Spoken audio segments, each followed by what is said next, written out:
every area of our lives is very emotional.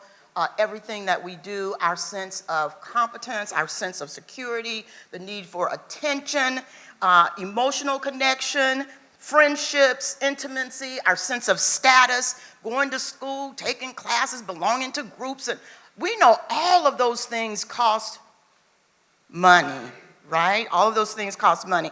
And then, and so it is not any area that it does not impact in our lives. Therefore, my topic just isn't, you might read it and say, money matters. That's not my topic. That's not my topic. The topic is money matters, right? Because it does. It matters. And so I'm going to have some times in there what I say. I'm going to say, because money, and you're going to say, matters, okay?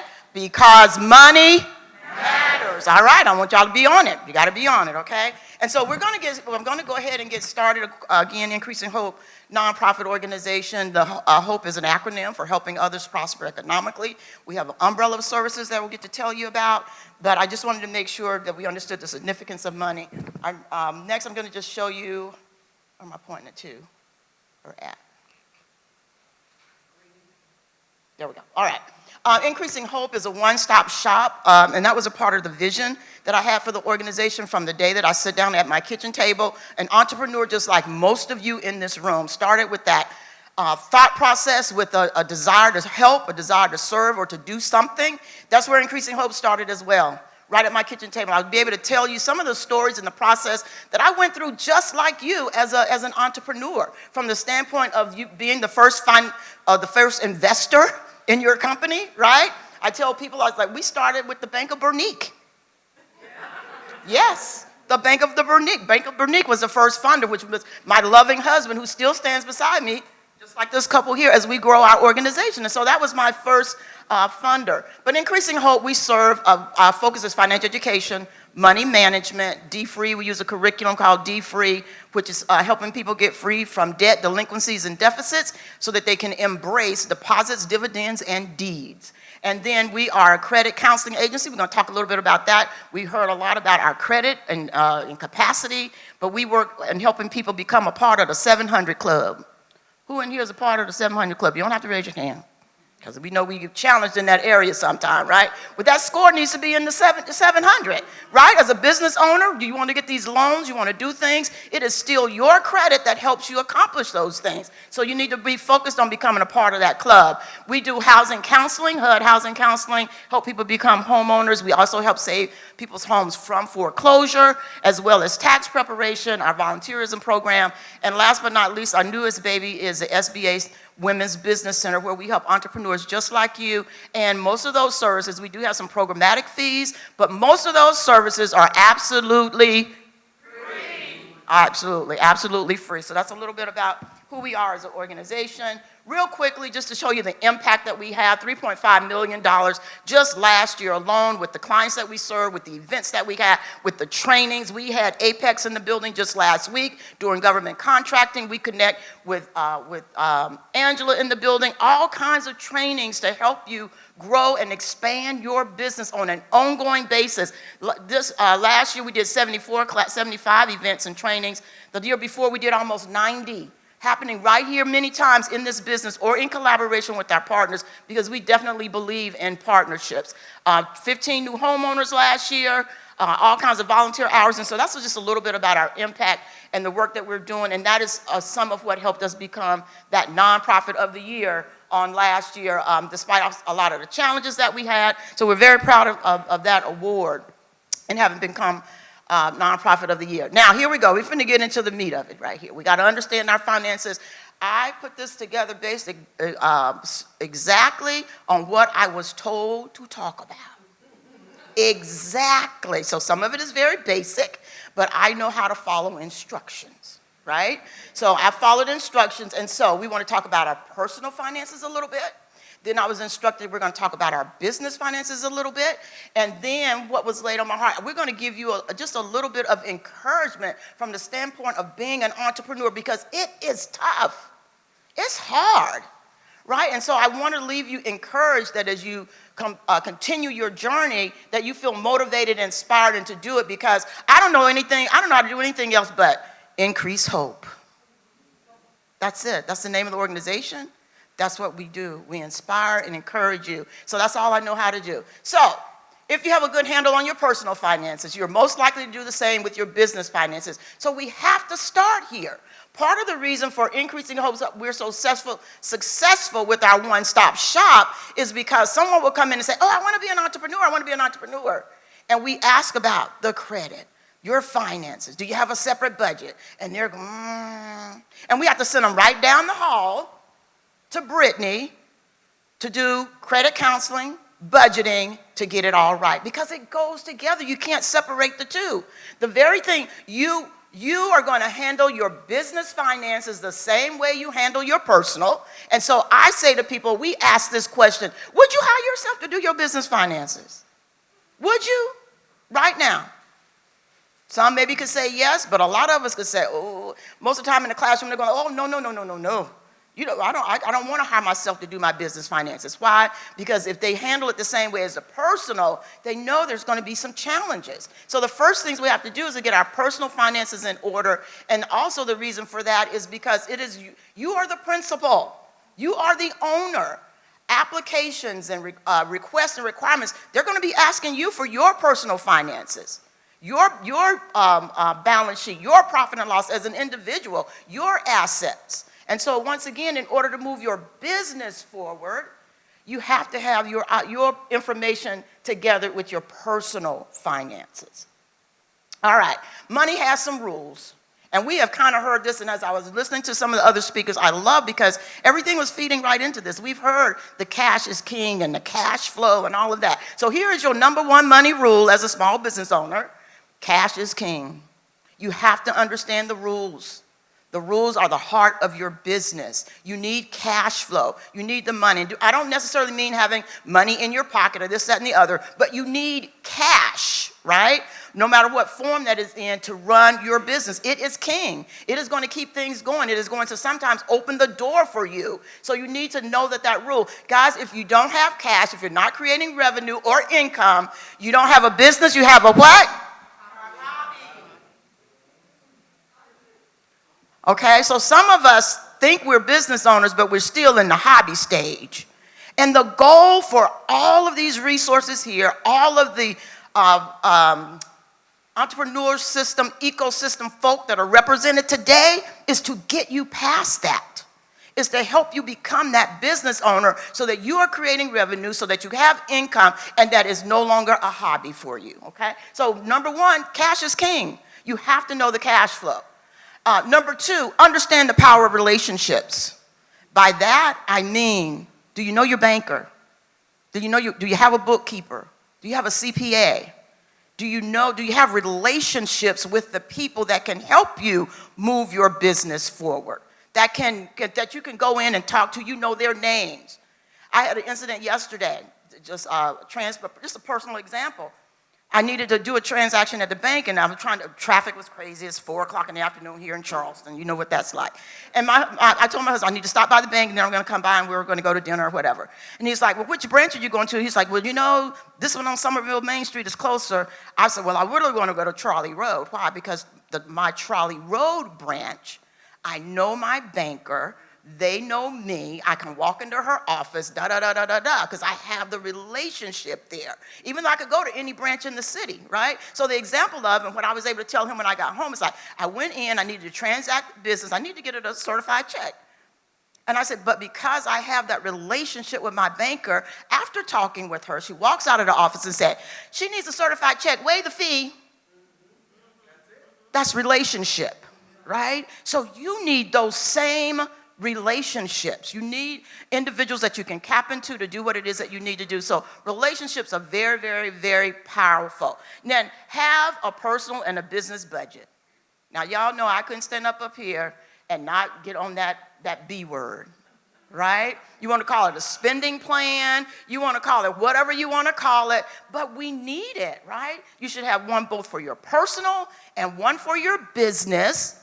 They should be totally separate. If you have a business that's not a hobby, has stepped over and not a hobby, it should be paying into your personal, right? A separate transaction that can be tracked is what it should be doing. So you should be paying yourself just like any other employer and be able to keep that separate, show those transactions individually for tax time and for any other means that you have. And again, if you're going after a business loan, they're going to want to see that you have the capacity. I think I saw that word earlier. The capacity to pay that loan back. Are you paying yourself? Do you have enough revenue? Do you have enough income? So this is very, very important that that personal and business budget be made. It's also going to help with your cash flow.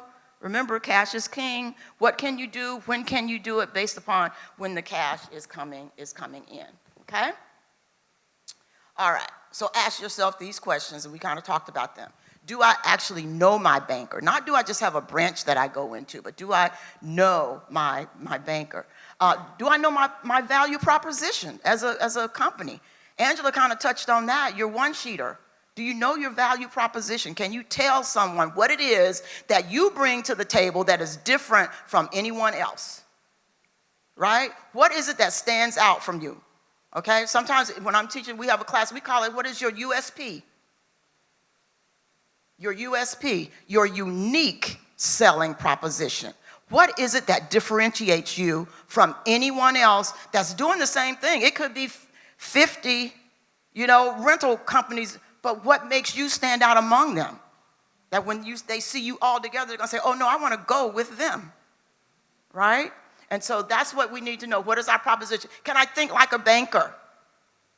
Can I think like a banker? Do I know the terminology? When I go in there and I sit down and I have that conversation and they're saying things like, I need your P&L and I need your balance sheet and I need this and what is your profit margin and what is this and this and this, and they're using all that terminology. Are you saying to yourself, you're smiling, but you're saying, I don't know what the world you're talking about. I don't know what you're talking about. We have to know. We have to be able to speak their language. That's their language. So have you learned their language so that you can have a conversation with them, know what they're talking about, know what they're asking you for? That's very, very, very, very important that you be able to think like them. So if you're thinking like them, and you know how a bank works, they are a for-profit. They're going to be looking to see how they can make money. They're going to be looking to determine the level of risk that you present to them. If you are thinking like them, some of us would not be there. But because we're actually not thinking like them, we go in there anyway when we're not really ready yet. Not that you can't get there, but if you were thinking like one, you would know. And if you're engaged with some of these organizations, you would know, okay, I do need my business plan. I need my financials. I need to show this. I need my own personal financial statement, da-da-da-da-da. But because we don't necessarily think like that, we go in sometimes unprepared and we get disappointed because the process doesn't turn out or the end result is not what we were expecting, but it's because we don't necessarily think like them. So you got to be ahead of the game. I was a mortgage broker. I did all kinds of stuff. I had an insurance license. I've had my investment license. So when we are getting people ready for home ownership down at Increasing Hope, it's not just, it is working on the credit. That's the first thing. They got to qualify for the mortgage. But I'm also thinking, and we're thinking, okay, that underwriter is going to be looking for this.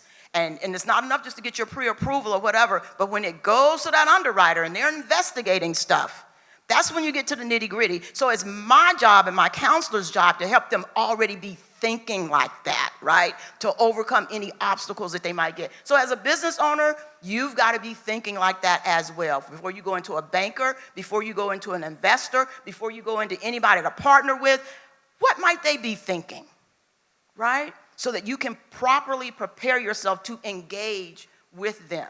And then last but not least, can I repay the loan? If you want to get a loan, they're going to be looking. Angela touched on, don't zero out them tax returns, because they're going to look at those 2 to 3 year backs and say, okay, this is the amount of revenue. And if you've zeroed it out, you just told them, I don't have the ability to pay this loan back. Okay, we see it on the homeownership side. We see it on the business side. Be truthful. Be honest. You're in business to make money. Why do you want to hide it? right? So we end up shooting ourselves in the foot because of that lack of integrity, or that other word we kept hearing today, character. Guys, it's important. And so why do things behind the scenes, try to have money? Look, don't be listening to them crooked tax preparers out there. First of all, don't go to no tax preparer with a sign on the corner of the street this time of the year every year, and then they don't have a location for you to go to when you have a problem. Okay, I'm like Miss Angela up here now. I'm getting off topic. Okay? Look, just trying to help you out, okay? Have an accountant, have that CPA, have that person that if the IRS call you in July with an issue, you can walk into their office and they help you take care of that issue. You don't have to hunt them down. They don't know where our office is. They just disappeared because they came in to get your money from January to April. Again, that's a part of your team you're going to be building now. A good tax preparer as well. So can you repay that loan? So ask yourself those questions. All right, all of this, and here we go again. I always say, and I'm not looking at any of my notes because I don't have enough hands here. Give credit to your credit, okay? I'm just going to touch on these very, very, very briefly, but I know I had some notes on that probably. But give credit to your credit. That's very, very, very important. And then the 5 C's of credit, going back to that 700 club, the way you take responsibility, like paying your bills on time, that's your character, right? That determines your character. Have you honored the contracts? I hear we're talking a lot about government contracts. That goes right back to that. Are you able to honor that contract that you have signed? Whether that contract was a loan on your car, the contract you signed with the cable company, because see, all that's on your credit report. It's going to show up now. Your character, did you pay that back? And then can we then be held responsible to do that with a larger loan or something like that? Our capacity, that's our ability to pay. So are you employed? Are you working? Do you have income? We want to know that. They want to look at that. Capital, how much money have you invested in your business? We get people coming in all the time. Do y'all write grants? I want to get a grant. I want to da-da-da-da. And we ask them, so how much have you invested? Nothing. They want to see, have you been to the bank of such and such at your house? Have you invested something? Have you done something to make that business grow and to make it succeed before you come to get their money? And we all want other people's money. We all want OPM, right? But it starts with us. It starts with you as that business owner being willing to invest in that company. It's almost like what we say in the nonprofit world. If a board member didn't give to you, what makes you think somebody else is going to give to you? If you have not invested in your business, what makes you think somebody else wants to invest in your business? So it starts with you as that entrepreneur and being willing to support your business. But then that goes all the way back to your personal finances, right? Do you have the ability to make that investment, to do that? Okay? And so that was where I started. And then the conditions, again, what are the economic plans and downturns? And we're sort of in one of those state positions right now, or during the housing fall or any crisis where at one time our bankers in here were saying, we're not loaning nobody no money. It's too crazy out there.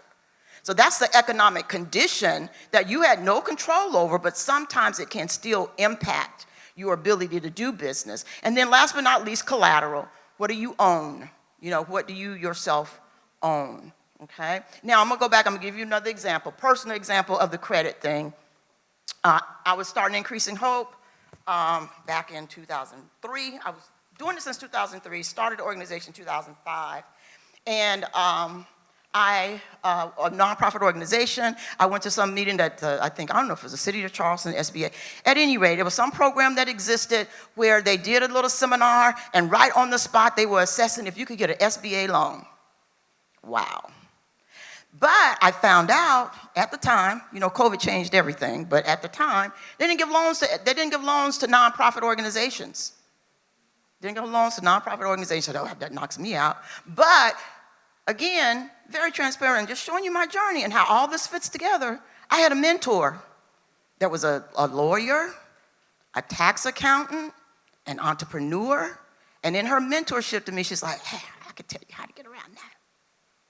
And it was all legal, did it legal, but I just started my own business. Okay? Legal, EIN number, everything. And I dissolved it when my process was over and as the organization grew. Started my own business. I had a credit. I was in 7+800 club. Got me a SBA loan. Took that SBA loan. Took it to my board. This is who we are. We don't have no money. We are a startup. We don't have no grants. Me and my husband are going to be the sole source provider for this organization. We did the little resolution. The board signed it, and we put on our books a loan from the Berniques. There's things that can be done. And again, all legal. I found my little paperwork right now. It's like, oh, I remember when I did that. I would not have known how to do it or what to do without a mentor. And I could not have done it or qualified for the loan without good credit. That's all they were looking for. You didn't have to have nothing. They didn't even want to see a business plan. They didn't want to see anything. They were just handing out loans. And because I had a good credit score, I got this loan. And the other thing, I was smart enough to only take what I needed. Sometimes we don't do that. Just because they want to give it doesn't mean you have to take it. Took an amount I felt that was reasonable, invested it in my nonprofit as a sole source provider to my organization. My organization paid us that loan back. And when I go into the SBA portal right now, I can see that loan sitting there. And so, guys, there's ways that we can do things, but you need to tap into all of the capital that's around you. That's your human capital, your resource capital, your relationship capital. All of that makes a difference. All of that plays a part in your ability to grow your business.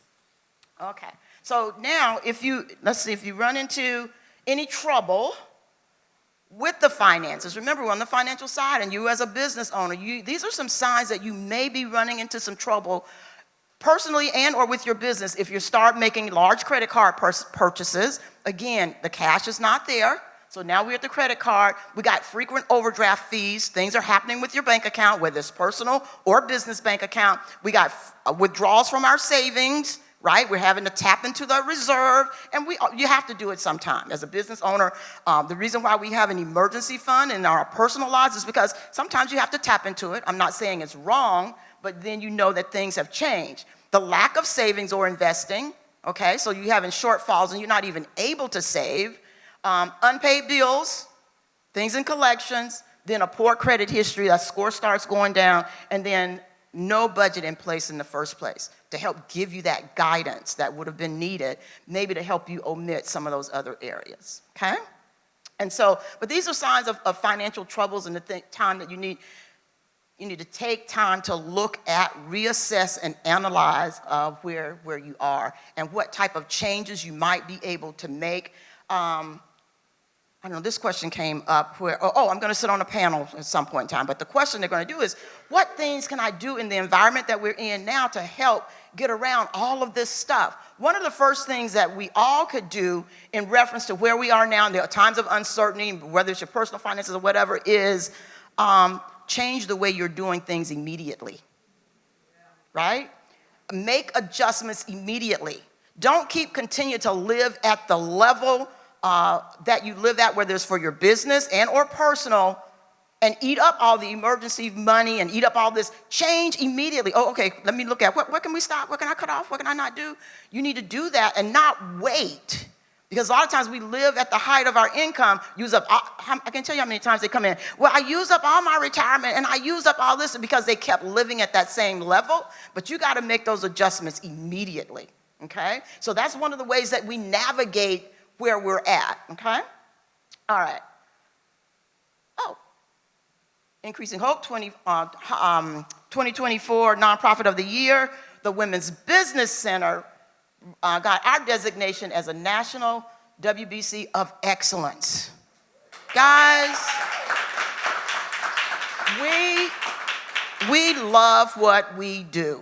We absolutely love what we do. Our desire is to do it at a level of excellence, not because of just us, but because that's the way we want to serve you, right? That's the value that you have for us. Our customer, our clients, to me, you guys are our assets. right? Not the things that we own, but you and the ability to serve you. We would be of no value to anyone if it was not for you. And so everything that we do is for our clients. Therefore, now I'm going to switch. We talked about finance, personal finances. I mixed in some business in there. We're going to transition over to the business side a little bit. Again, there's still money rules. Still money rules. Rule number 4 here is you got to separate out those business accounts from your personal account. That we're not going to get away from that on the personal and the business side. There has to be 2 separate accounts, 2 separate sets of books. Okay? 2 separate sets of books. And I know we say it and we know it, and I teach this stuff so much and so long, it's like you guys are like my son. Sometimes we're like my son. And I'm not even going to tell you how old he is, but he'll say, yeah, Ma, I know, Ma, I know.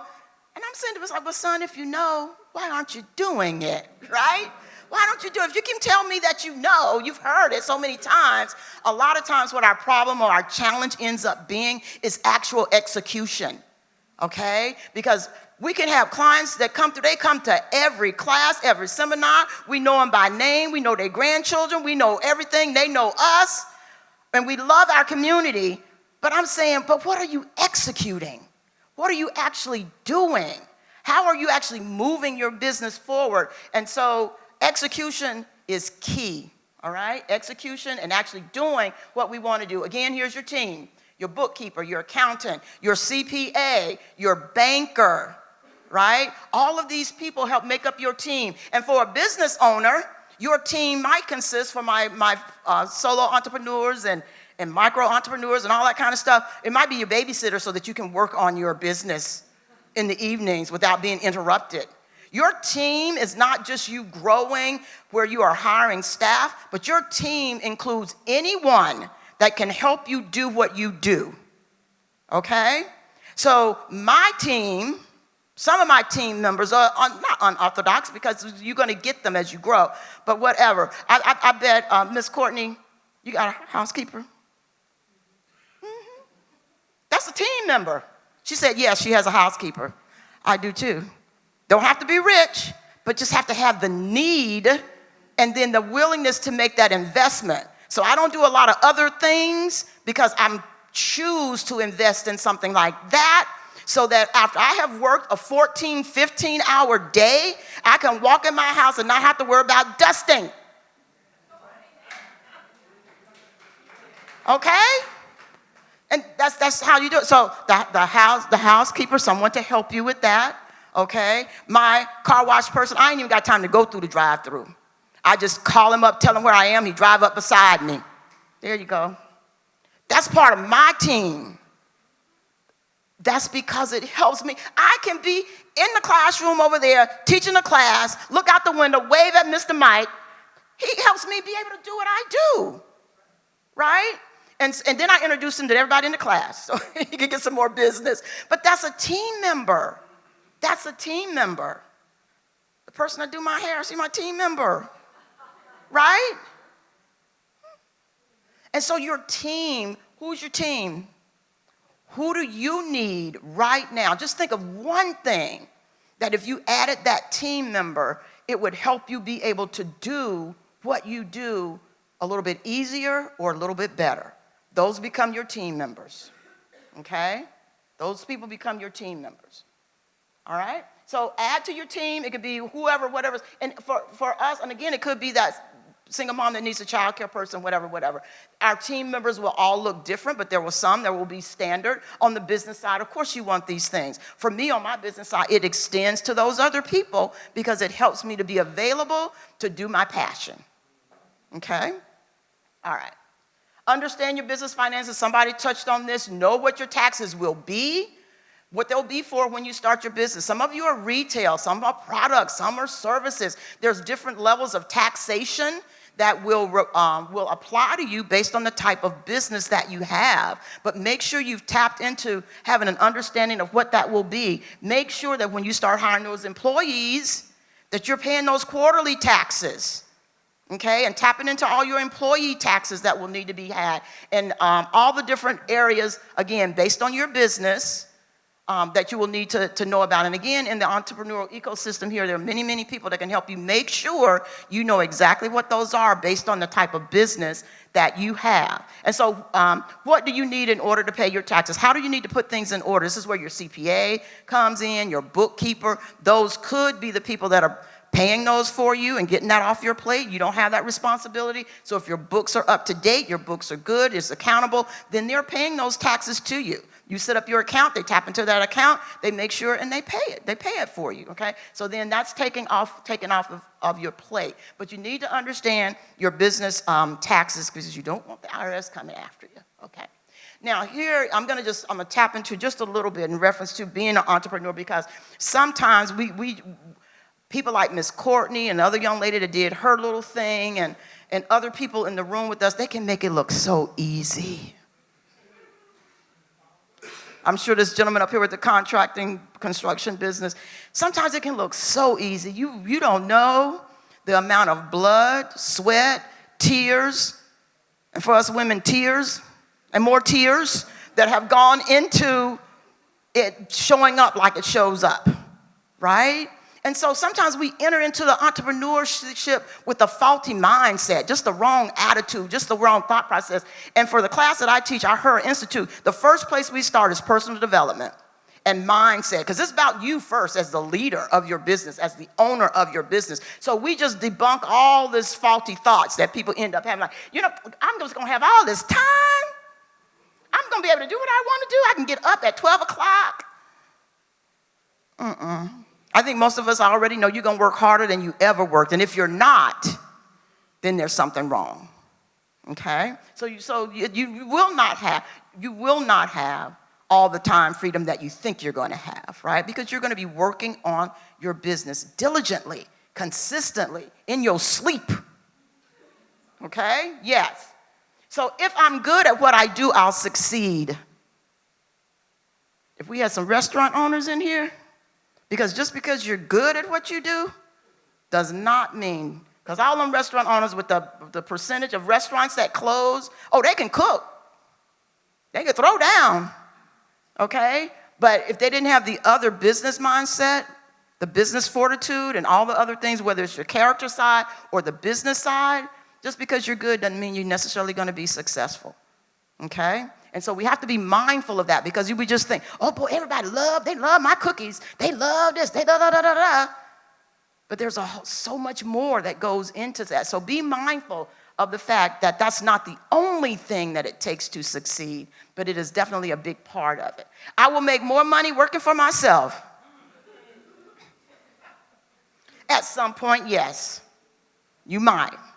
But at first, when you tapping into the Bank of Bernique, and you tap it into whatever your bank is, you might not be making that much at the time. And you have to be willing to make that sacrifice. Can you make that sacrifice? Is there an emergency fund? What can you do? And you will get to that point where you will be there, but that's not always where we start, okay? And then finally, I don't need training. I'll learn as I go.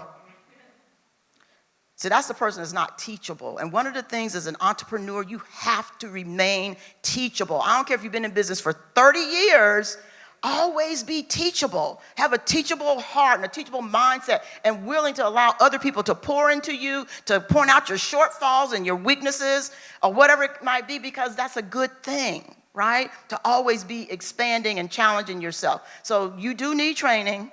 You do need that mentor. You do need those relationships, remember, that help make us and make you into what you want to be and to take you where you want to go. Effective decision making. You have to know how to make decisions because now you're it. Okay? There's no supervisor to come in and tell you, oh, do this, do that. As the entrepreneur, as the business owner themselves, you have to know how to make a good decision. And the person that can make a decision without flipping back and forth is the person that's going to be most successful. The person that has learned how to make a decision and can stand on it. So a part of that process, what's your objective? What are you trying to do? What's the decision that you're trying to make? Set a deadline for it. Don't be making the same decision 3 months from now. Oh, I need to decide if I'm going to do. We get those kind of appointments. They come back in. We ain't seen them for 3 months. They come back in. They still on that same decision. Oh, I need to decide if I'm going to do this way or this that way. whatever. Set a deadline, make it a SMART goal, set a deadline. Gather the information that's needed. Do your research, okay, whether it's online, whether it's visiting with people, doing interviews, whatever it is that you need to gather that information, then narrow those findings down, because you might come up with a lot of stuff, a lot of options, but then you need to narrow it down. What are my pros and my cons? What will make this good? What will make this bad? How will I benefit? How will I not benefit?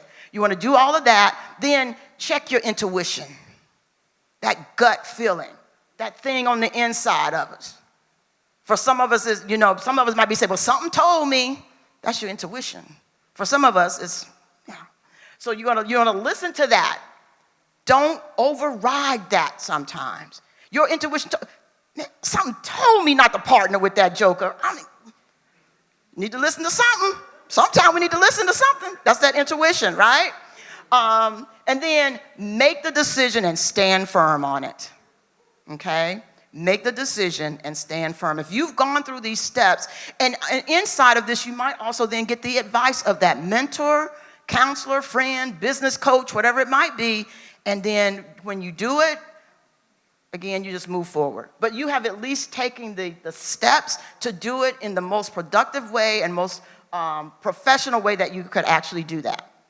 All right? Then, okay, I'm going to go over the business killers, and we're almost done. I'm doing good on time. The business killers, as you're starting your business and you're getting going, there are these things, and we go over this as, again, I'm talking about the entrepreneurial mindset, because that's what we teach. Is that you got to have a mindset. You got to have a fortitude, a tenacity, okay, when it comes to being a business owner. You cannot be scared.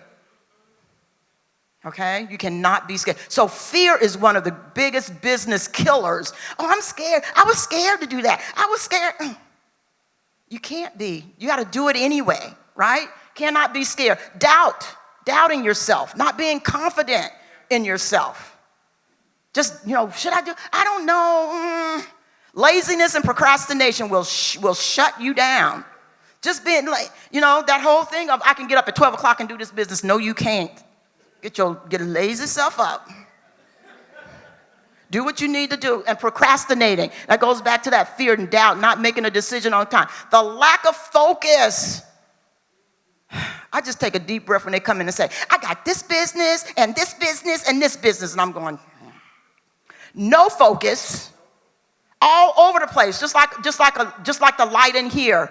Diffuse, it's just light. But if somebody came in here with a laser beam, a laser will cut through one of these walls. This light in here is not going to do that. Same thing with your level of focus. It needs to be like a laser. I have owned one company, one business. That's Increasing Hope Financial Training Center. Has it created multiple streams of income? Yes, but I didn't go out and start a new business. I hadn't heard him tell me to start a different one, so I'm still working on what he told me. I'm staying focused on what he told me, right? And because of that focus is because of where we are right now, okay? So stay focused. Don't lack focus. Don't be complacent.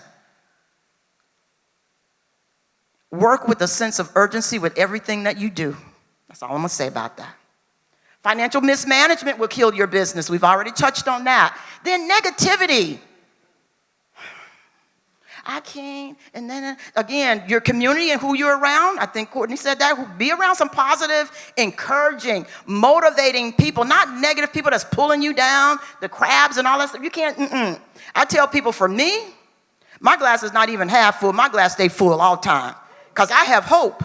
I have a confident expectation in what I know he's going to do, what I know he told me. I'm doing everything I should do, like staying focused, not walking in doubt, not walking in fear, just watching him do it. Okay, so we got to get there. No negativity, and then proactively change. That goes with what I just talked about. If something happens and you need to adjust, you need to adjust. Do it proactively. Don't wait for something to kill you or beat you down to where you never, ever get to make that adjustment. So proactively change. I'm going to tell one little story, and I'm over. My time's up. I'm going to tell this little story. I am military. Family is military. Husband, 22-year retiree. Sister, a Marine. Brother, a Marine. Brother-in-law, a Marine. Father-in-law in the Air Force. Daughter in the Air Force. You name it, we things. My brother-in-law, who's in infantry with the Marines, he taught me this one thing, and I included in our boot camp that we teach, our financial freedom boot camp. And he says, as infantry, there's a thing called shoot, move, and relocate. Shoot, move, and relocate. So if you're shooting at the enemy and he can see your fire, he immediately can locate you and know where you are and shoot back at you. Okay? So you have to shoot, then you move and relocate so they can't identify you. Now, I relate that to this like this. You're learning all this stuff. All of you people that come to all the trainings, you done heard this, you done heard that, you done heard that. At this point in time, because you've heard so much, you've learned so much, so many people have poured into you, it is dangerous for you to stay where you are. You've got to execute on this stuff. It's time to shoot, move, and relocate. It becomes a detriment to your business if you just stand still. You're not doing anything. You're not progressing. And so my encouragement to you is to shoot, move, and relocate because money matters. I didn't do that good enough. Money matters. All right. Thank you, guys.